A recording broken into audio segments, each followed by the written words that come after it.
Hello my Frugal friends, welcome to today's video where I'm going to take you guys through the meals that we had last week. So what we decided to do in April is try and just clean up our eating a little bit. So not only are we focusing on eating more fruit and vegetables and salads, we're also considering where our products are coming from, trying to buy as much Aussie produce as we can, trying to think about the types of produce that we are buying, and also being conscious about how that produce is being packaged and coming to our house. So we are trying to reduce our plastic waste. We're looking at supporting Aussie industries and cleaning up our own diet as well. So why don't we take a quick look at some of the meals that we pulled together this week. Good morning. This morning for breakfast we're having oats porridge, and this is my favorite combination, but of course you can do your oats however you like it. So this is strawberries and cream. So we've just made the oats on milk. I've added a little bit of cinnamon if you want to sweeten it. Maple syrup works really well in this one. Thrown in some frozen strawberries, and what I do is just bury them in the hot porridge, and that sort of defrosts them. I would cut them smaller than what these are. These are chunky for a smoothie.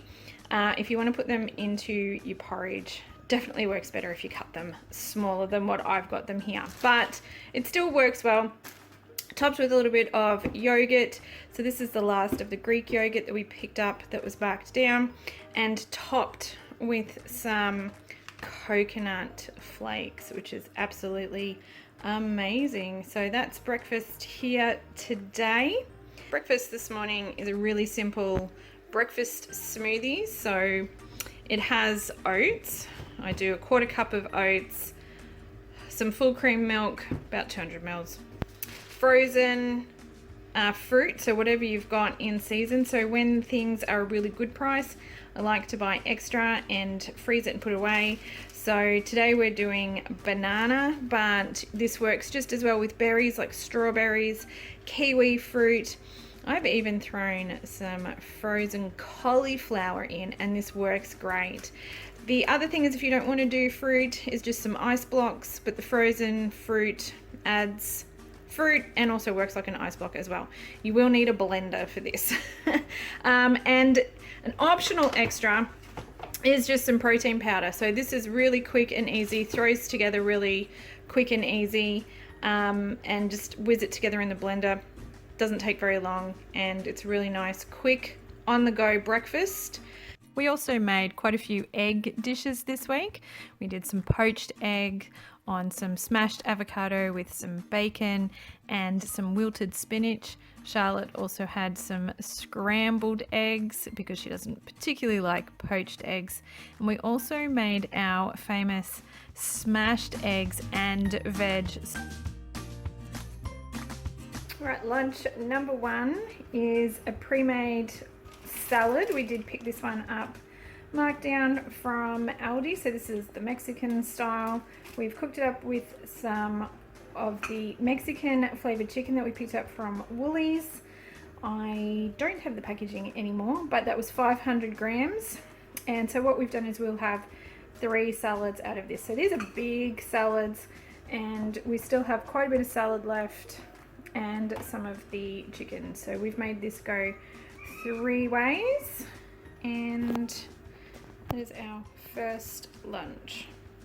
Lunch today is a crunchy salad packet mix with some of the chicken that we picked up marked down from Aldi. So we have cooked all of the chicken up. We've dished it up today.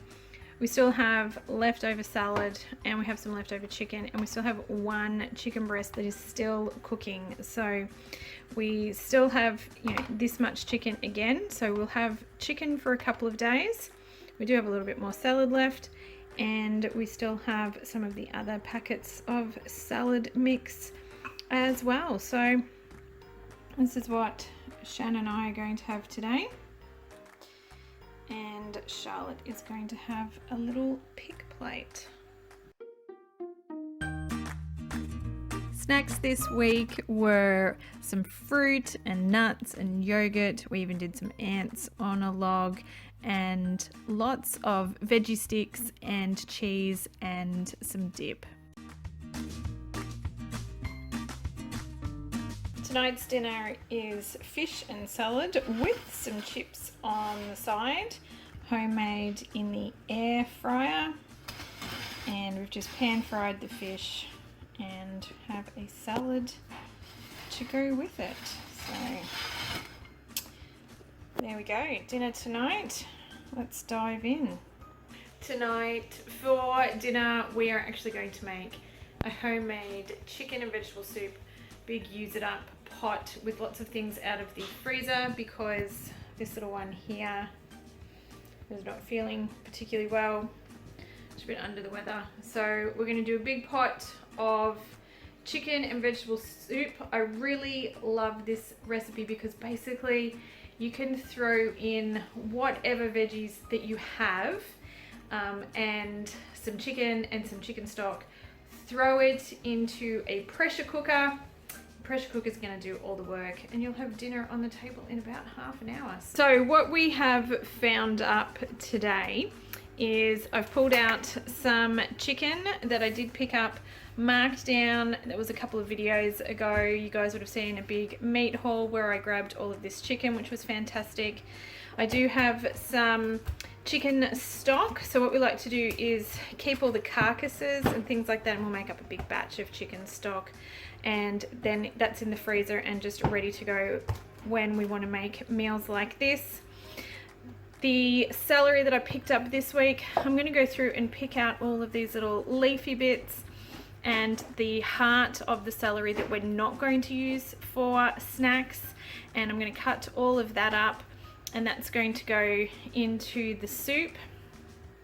I've also got some carrots, some potatoes. I'm probably only going to throw in maybe 2 big potatoes, but I've also got, this is the stems of some kale, so that's going to go great in there. I'm going to fry that off, cook that down, and that's just a little use it up trick. Could be broccoli stems or whatever you've got. Chop it up, put it in the freezer, and when you've got a soup or a stew or a casserole, chuck them in. We've got some carrots. We're going to throw in some grated zucchini, so I think maybe 2 of these will go in, will be great. Put the other 4 back in the freezer. I do have a little bit of pumpkin that we're going to put in there to thicken this one up. Some creamed corn. You could just use frozen corn, but I'm going to go for the creamed corn just to thicken this soup up again, make it a little bit more filling. So it's not going to be a really brothy soup, it's going to be more of a creamy soup. I think we might even have some bacon in the freezer, and I might go and get that and throw that in as well, and I think that's going to be lovely.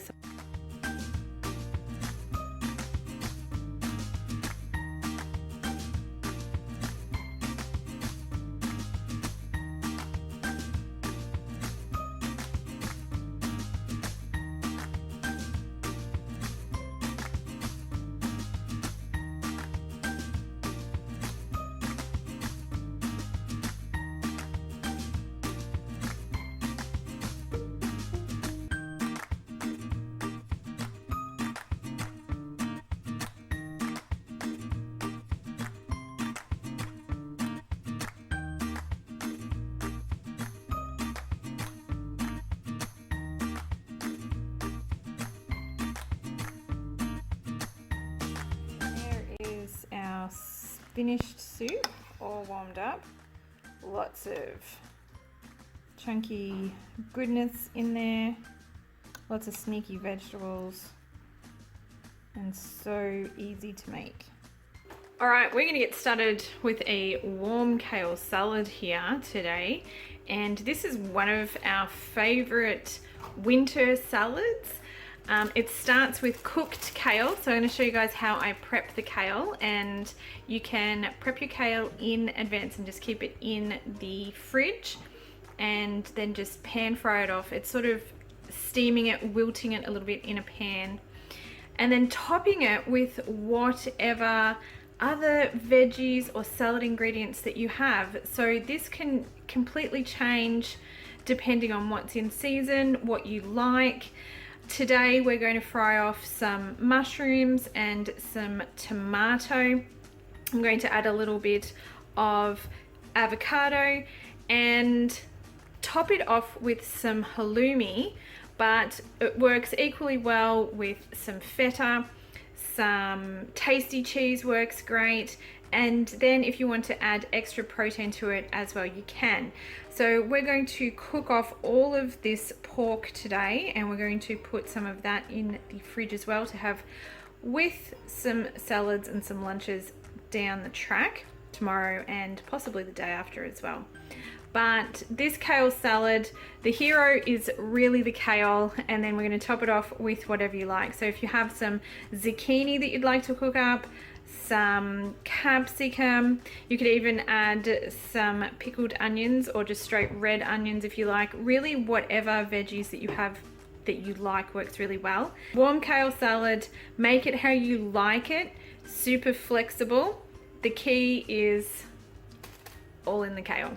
So the secret to a really good kale salad, whether you're doing a warm kale salad or whatever, is how you prep it. And so a couple of things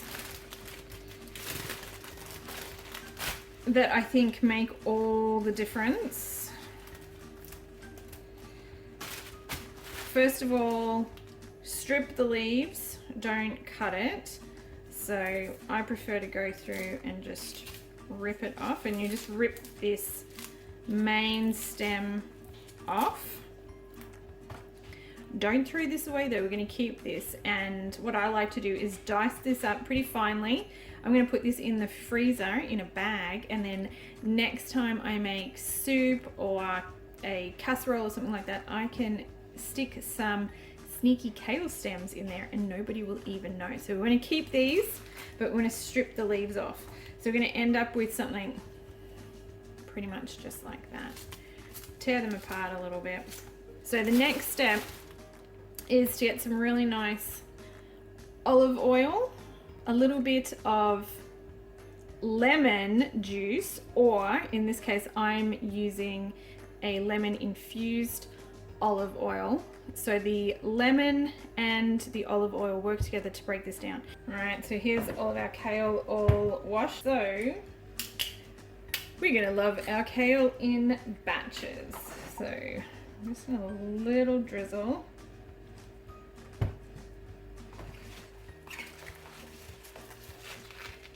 And this can be a good time to break the kale down a little bit more if it's still too big. What we're really doing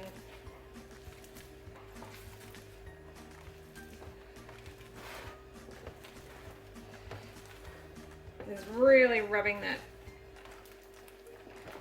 olive oil into our kale. Now if you have a look at that green kale compared to this new green kale that I'm going to add, hopefully the camera picks up the color difference between those two, and that's when you know you've loved your kale enough. So what I like to do is just add little handfuls until it gets enough. When you cook this and wilt this down, it'll be about half of the volume of what you put in there. This is curly kale, so it's really fluffy, but once you cook it and put it in your bowl, it won't take up as much room.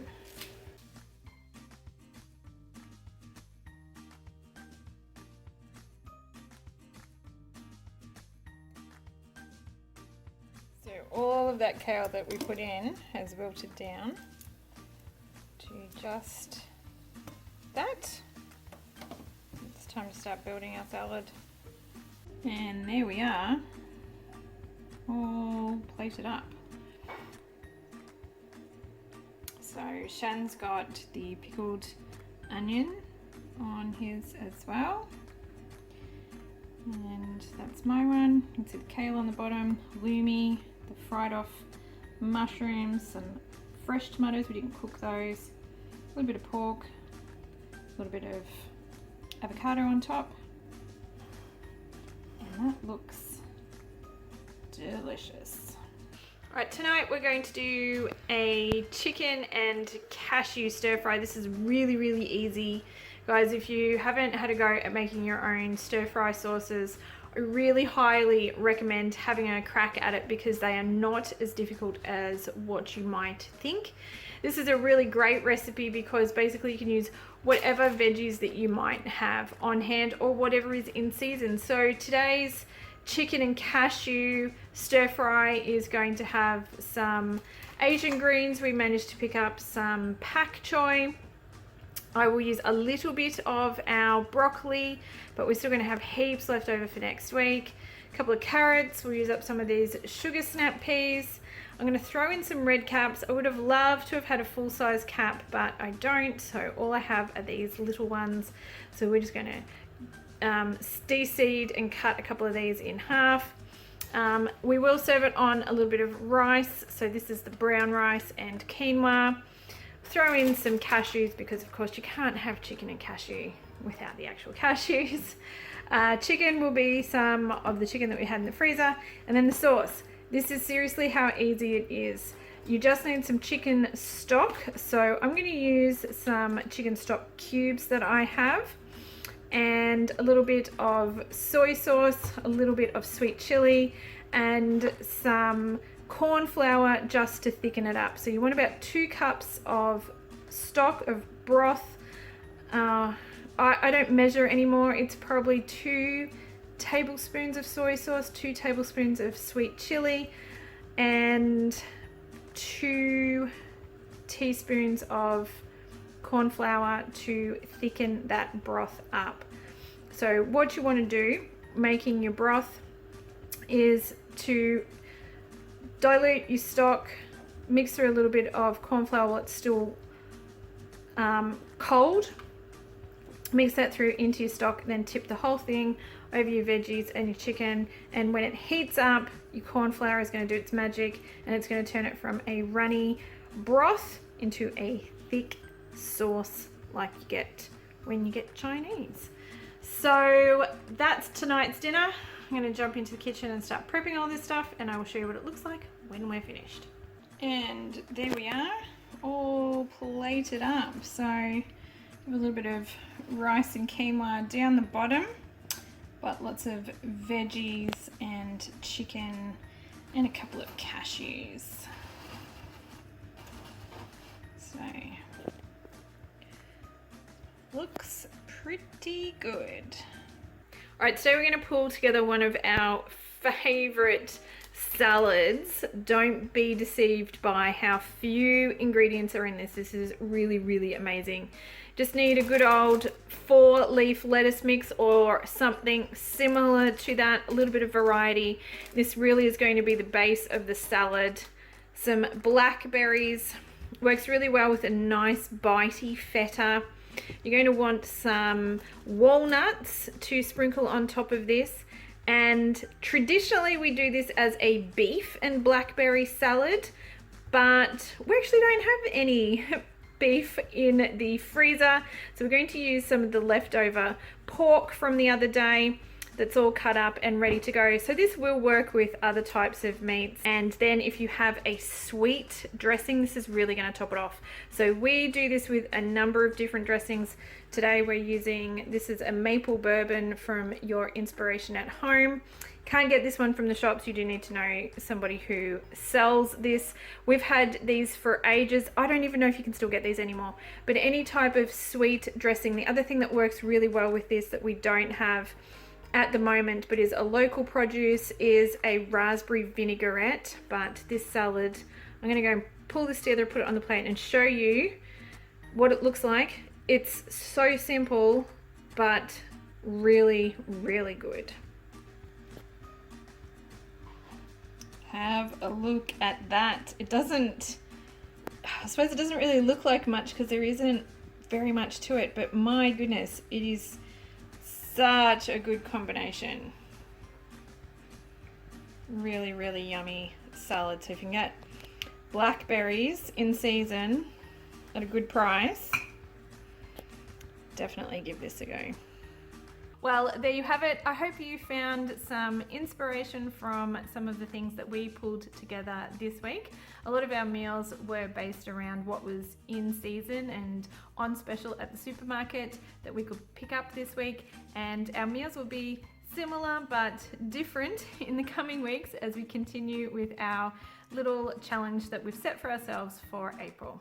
And as always, if you did enjoy today's video, if you could please give it a thumbs up. I really do appreciate that. It lets me know the kind of content you guys are enjoying and what you would like to see more of. And if you would like to see more videos like this, then I hope you consider hitting that little subscribe button down below so you can be notified when my new videos come out. Well, that's it from me today. I hope you guys are having a fantastic weekend, and I do hope to see you in the next video. Until then, take care. Bye.